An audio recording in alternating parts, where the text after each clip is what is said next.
Olá, tudo bem com vocês? Estou muito feliz de estar aqui nesse podcast e o objetivo desse podcast é discutir com vocês temas relacionados à cultura de segurança. Então seja muito bem-vindo, aperte o cinto e vamos lá!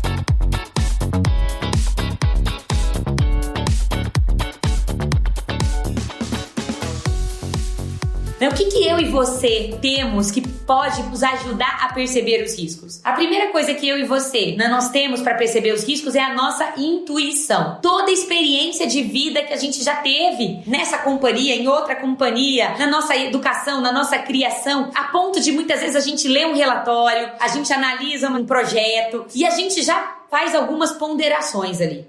Já divide algumas preocupações, já faz ponderações, já manda alguns comentários pro time de campo, pro time do desenho de projeto, para quem implementou o relatório, fala, olha, aqui tá me preocupando e tal. Por que tudo isso? Porque nós temos uma intuição. Às vezes a gente vê uma frente de serviço, aquele trabalho sendo executado, você olha pra forma como a pessoa tá trabalhando ali, lembra uma experiência, já traz ali um alerta e você já tem que levantar a mão. É momento de levantar a mão. Use a sua intuição, não deixe a intuição em casa. Traz ela. Ela é muito útil, ela pode salvar vidas. Outra coisa que nós temos e que pode nos ajudar a perceber os riscos, os 5 sentidos. Quantas vezes um cheiro diferente, quantas vezes um barulho diferente, quantas vezes um gosto no paladar. Eu não senti cheiro de nada, mas meu paladar tá com aquele gosto, sabe, aquele alumínio, aquele negócio estranho, amarrado. Quantas vezes tá vibrando mais aqui não vibra tanto, tá vibrando mais que o normal. O que tá acontecendo? Os nossos sentidos estão falando com a gente, estão trazendo mensagens. Outra forma de perceber os riscos que nós temos, o conhecimento dos perigos e riscos. O que são os perigos? As fontes com potencial de causar perda e dano. Então, produto químico inflamável, a altura, a energia, o espaço confinado, equipamento de pressão crítica, tudo isso é perigoso. Por quê? Porque tem um potencial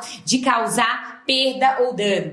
Perigo, não tem perigo pequeno, perigo grande ou um perigo moderado. Perigo, ele tem natureza perigosa. Ele tem esse potencial para causar perda e dano. E o risco? O risco a gente consegue caracterizar, classificar, quantificar, né? E o risco é o quê? O risco é toda vez que a gente se relaciona com o perigo. E o risco depende do quê? Para eu poder caracterizar um risco. Frequência de exposição, quanto tempo vai durar esse relacionamento? Probabilidade do dano, do que já aconteceu, qual foi o dano? Severidade do dano. Dos danos que aconteceram, quão severo eles foram. Então, frequência de exposição, probabilidade de que a ocorrência aconteça e severidade do dano. Agora eu quero trazer uma reflexão com vocês. Esse ano eu tive em muitas fazendas, né? Eu lá na fazenda eu perguntava para eles, quais são os perigos, né, que vocês têm aqui? E, uma onça que tem aqui, né? Tem onça nessa região, tem porco do mato. E aí aquilo ficou comigo, sabe? Nós também, né? No nosso dia a dia nós temos onças, nós temos porco do mato. Mas sabe uma coisa que me preocupa muito nos perigos? É que muitas vezes a gente não trata a onça como onça. A gente trata a onça como gato. A gente trata o porco do mato como um cachorrinho. Por quê, gente? Porque esse perigo tá há tanto tempo aí, nunca fez nada. Tá quietinho, sabe? É como se ele estivesse quietinho. Eu me lembro que um dia eu entrei na sala de máquinas de um frigorífico. Imagina, um frigorífico de grande porte, né? 2.000 funcionários todos os dias naquele frigorífico, um sistema de amônia gigantesco. E eu fui na sala de máquinas, lá no sistema de amônia, eu fui conversar com o operador, eu tava fazendo observações comportamentais. E a gente começou a conversar ali, eu perguntei para aquele operador, quais são os riscos aqui da sala de máquinas? Imagina, ele tá ali com todo o sistema de amônia e ele fala pra mim assim, não, aqui não tem risco, meu trabalho não tem risco,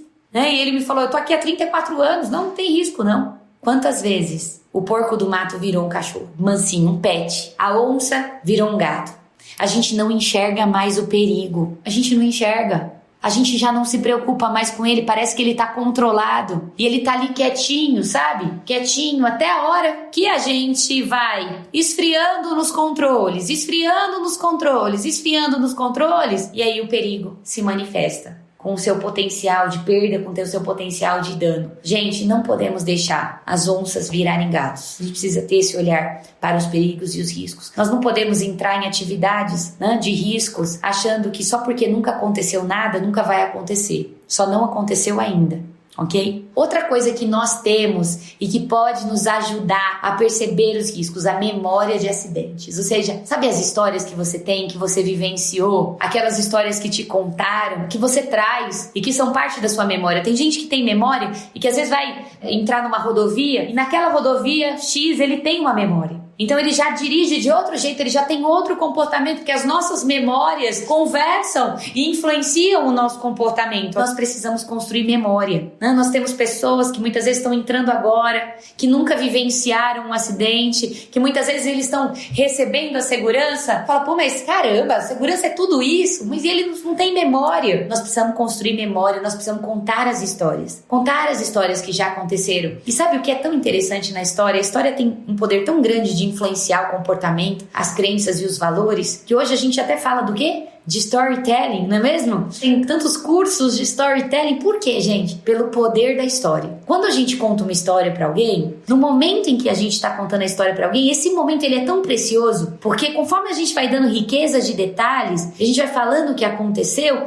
aquela pessoa que tá ouvindo, ela tá vendo a mesma coisa que eu, ela tá sentindo a mesma coisa que eu, entende? Então tá aí o grande valor da história, a gente consegue colocar as pessoas nas histórias. Elas conseguem refletir por meio de uma história, aprender ali por meio de uma história. E isso para ensinar adultos, sabe? Isso é um fenômeno para ensinar adultos, porque os adultos aprendem também pelas histórias, eles conseguem se ver nas histórias. E o último degrau que você tem, que eu tenho, que nós devemos praticar. Muitas vezes a nossa percepção de risco, ela tá muito voltada assim para condição insegura. E olhar a condição insegura é importante? Claro que é, eu não tenho dúvida que é importante. Mas mais do que olhar para a condição insegura, eu quero te convidar a olhar para o lado. Olha para a pessoa que está do seu lado. Como ela chegou ao trabalho hoje? Como ela está se sentindo hoje? Nós precisamos olhar para o lado e cuidar do outro. Saber como estão os nossos colegas é muito importante. Como eles estão, se eles estão bem, se eles estão se sentindo aptos para realizar essa atividade. Criar um ambiente